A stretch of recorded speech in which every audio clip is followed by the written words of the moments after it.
Auzubillahi minash shaitanir rajim. Bismillahir Rahmanir Rahim. Dear viewers, Assalamu alaikum wa rahmatullahi wa barakatuhu. Welcome to another live stream brought to you by the Ask Islam team here in Canada. Inshallah, we'll be discussing a very interesting topic today.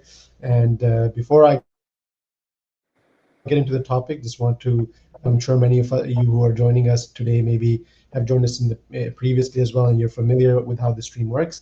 But those of us who are new here, just for a quick refresher, that inshallah in the beginning we introduce a topic, we discuss the topic with our fellow panelists, and then once the stream gets going, we invite our guests and our viewers to ask questions, whether it be through the comment section or through by coming up onto this on the stage on the StreamYard platform.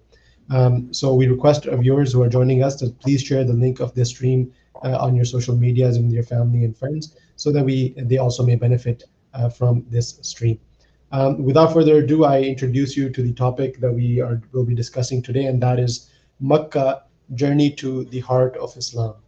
And the reason that why we have chosen this topic to discuss today is that in this previous weekend, we had a successful Jalsa Salana Canada 2026 held at the International Center here in Mississauga, Canada.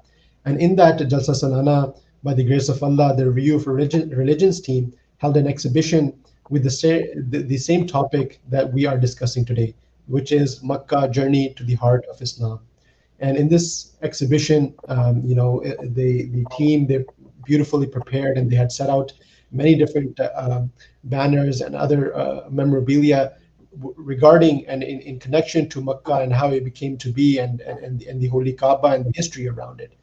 So today, inshallah, we have one of those team members on the Review of Religions, Sarman Naveed Sahib, Marbi Silsila, who, mashallah, is a regular panelist on our streams. And I requested him to come and share with us, what the exhibition was about, and to discuss how that exhibition was beneficial to our guests that attended Jalsa Sana Canada, and to us as well. So we're going to briefly go over this exhibition that was held at Jalsa Sana Canada, and inshallah we'll try to give you a glimpse of what was there. So Sarmad Sahib, welcome to the stream, and let's get started on this. So Sarmad Sahib, let's start off from the beginning.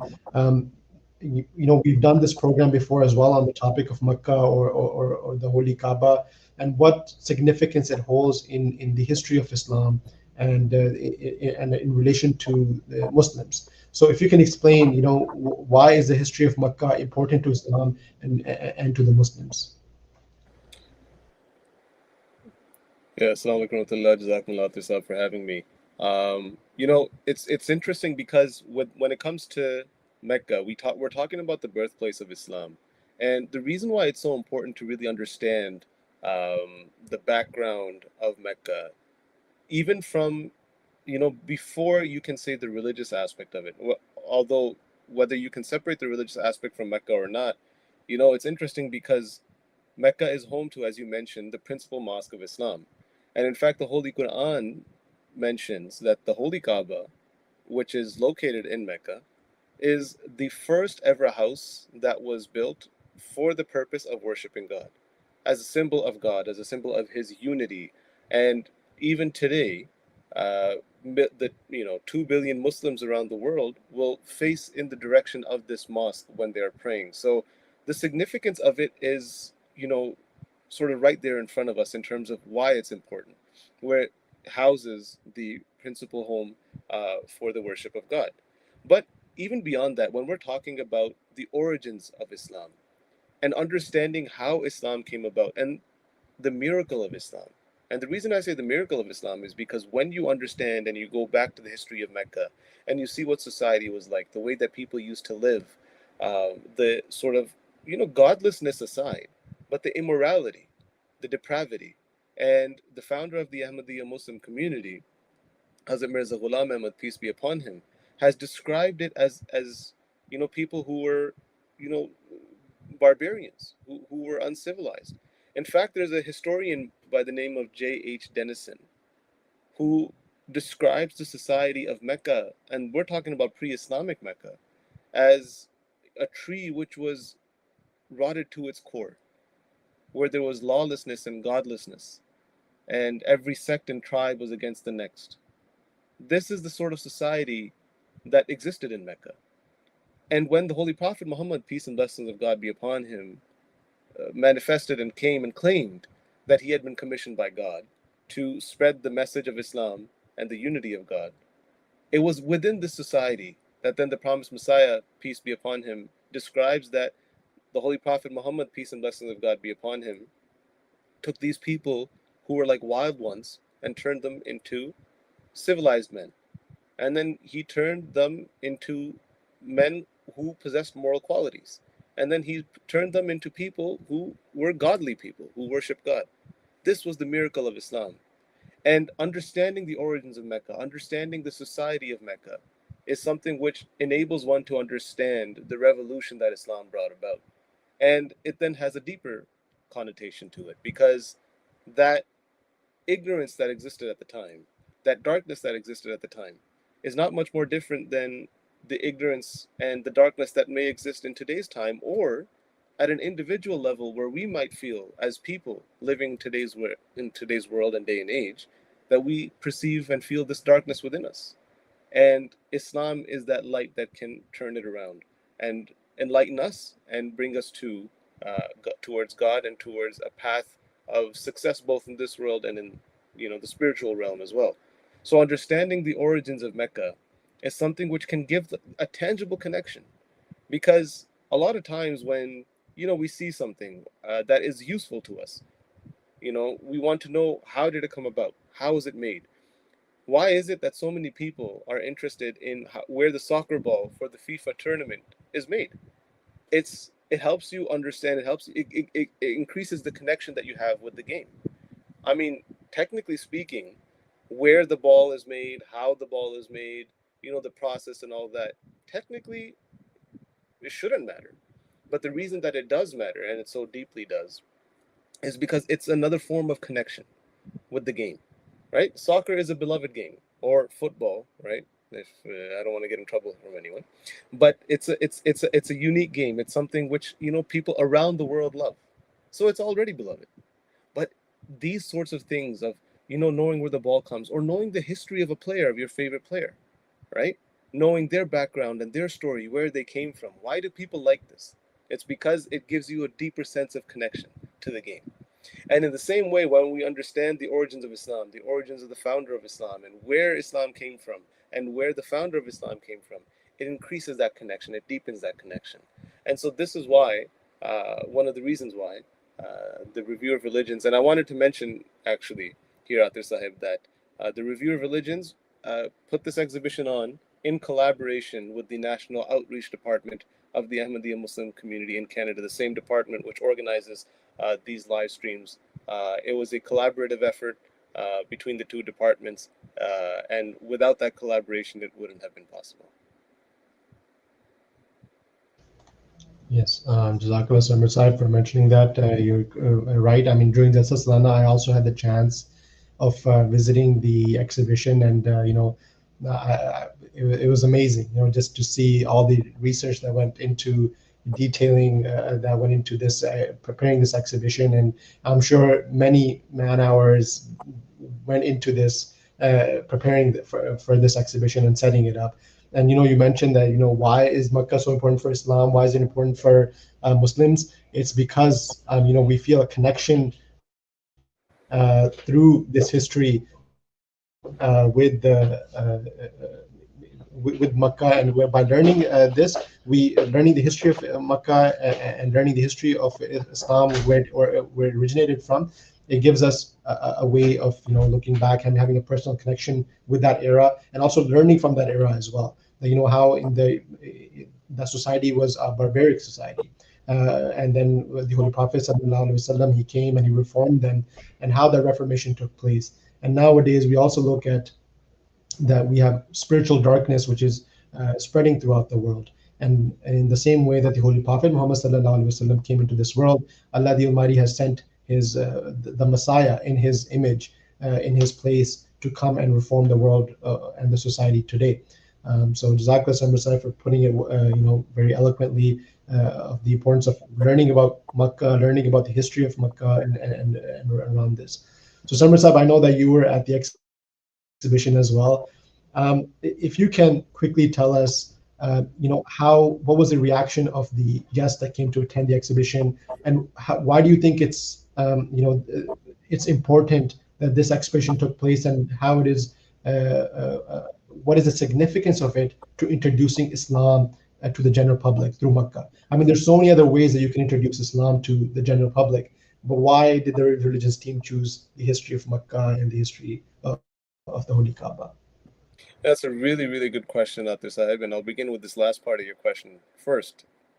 The current worldwide head of the Ahmadiyya Muslim community, His Holiness Hazrat Mirza Masroor Ahmad, may Allah be his helper, has constantly guided this community in this community, the Ahmadiyya Muslim community, believes that we are the true essence and the true face of Islam in the most original form as brought by the Holy Prophet Muhammad, peace and blessing of God be upon him.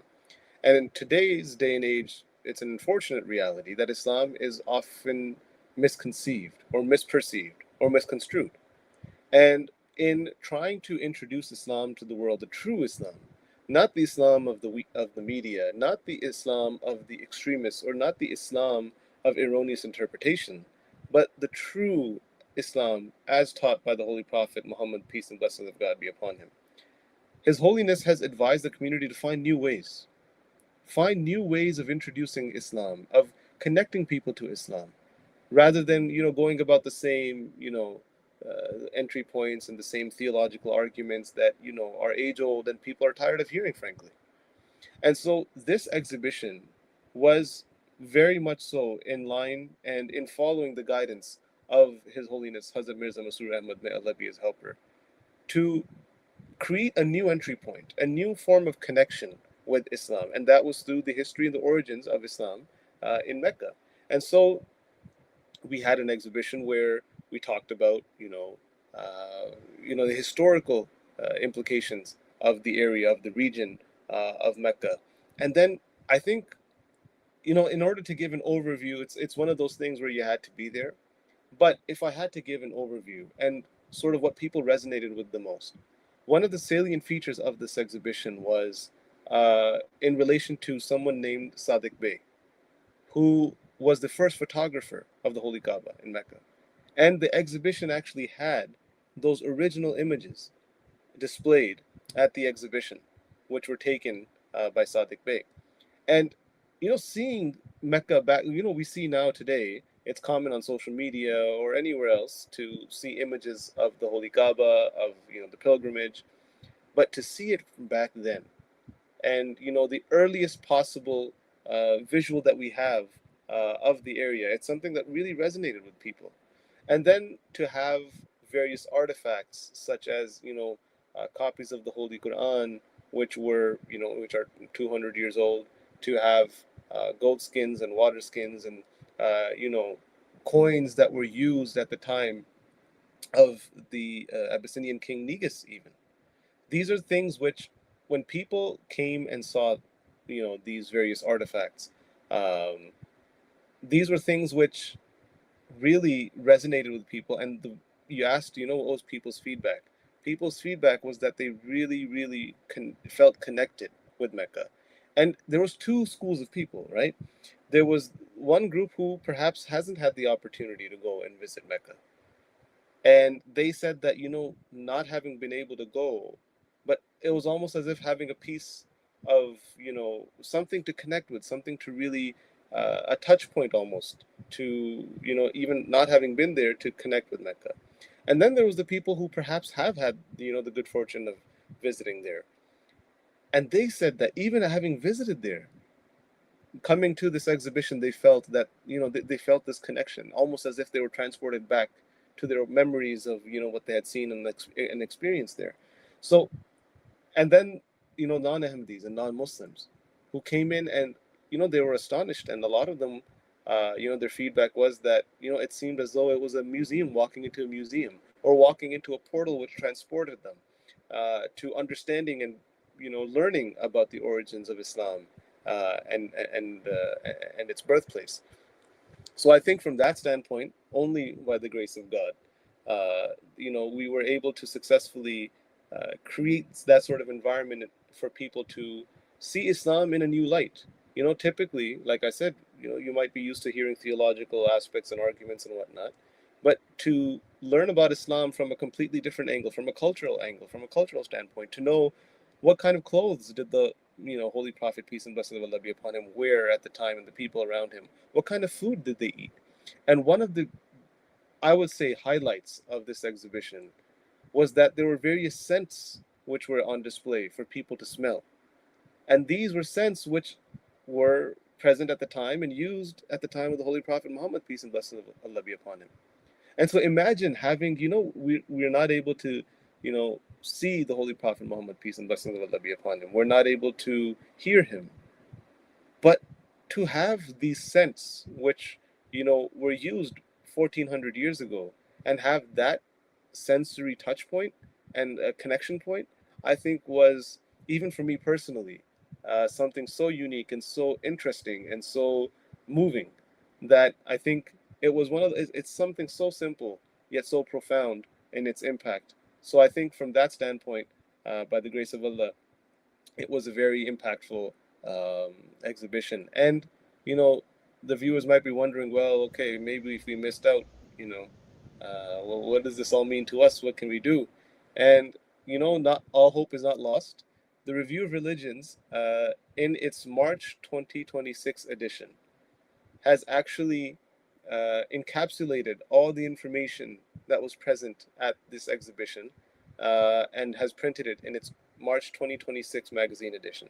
So, for anyone who wasn't able to attend, or for those who were able to attend and want to have a takeaway or take home, then they can go and subscribe to the Review of Religions and obtain the March 2026 edition, or they can go online to reviewofreligions.org and subscribe to our digital edition.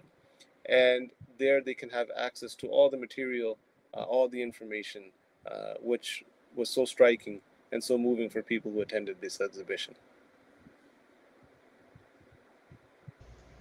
Ji Samar Sahib, Jazakallah. And you mentioned right at the beginning that how did this come about? It was through the direction of Hazrat Khalifatul Masih Khamis Sayyidullah Talab Nasir Aziz, that find new ways of doing tabligh, find new ways of introducing Islam to the general public. And this is one of those ways that the Ahmadiyya Muslim community, in following the guidance of Hazrat Khalifatul Masih Khamis Sayyidullah Talab Nasir Aziz, the fifth head of the Ahmadiyya Muslim community, that we set up this exhibition.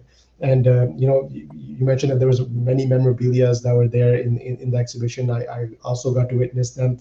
The first pictures of the Kaaba by Sadiq Bey, and then like you mentioned, the different scents that were used during the time of the Holy Prophet Muhammad sallallahu alaihi wasallam. That was something that was very unique to me. I've never actually had that experience. I think there was I think at least 10, 12 different kind of scents that were there to you could smell them, and very unique smells that were there. And I think someone said, correct me if I'm wrong, but are we having this exhibition at Dil Sasana UK as well?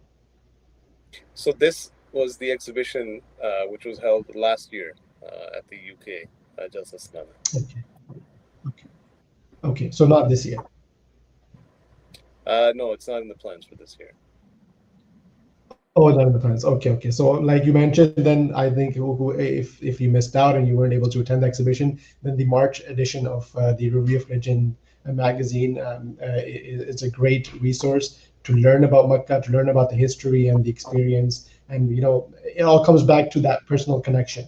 The more we learn about history, the more we learn about the history of the Kaaba and these different relics of Islam, the different holy sites of Islam, we develop a personal connection with them. And that through that personal connection, not only do we increase in our knowledge, but we increase in our spirituality as well, and closeness to Allah the Almighty. So, Samad Sahib, it looks like we don't have any questions from our viewers. So, inshallah, we'll conclude our discussion here for today. Jazakumullah for joining me. Just for the benefit of the viewers, we have this English live stream every single Thursday at 12 p.m. Eastern Standard Time. So please feel free to join us for these different discussions. and also share the links to these live streams with your family and friends, and especially on your social media platforms, so that other people may benefit, and may join us here and ask questions and learn from the scholars that we have in our streams. So with that, Samad Sahib, again, once again, Jazakumullah for joining me here today. And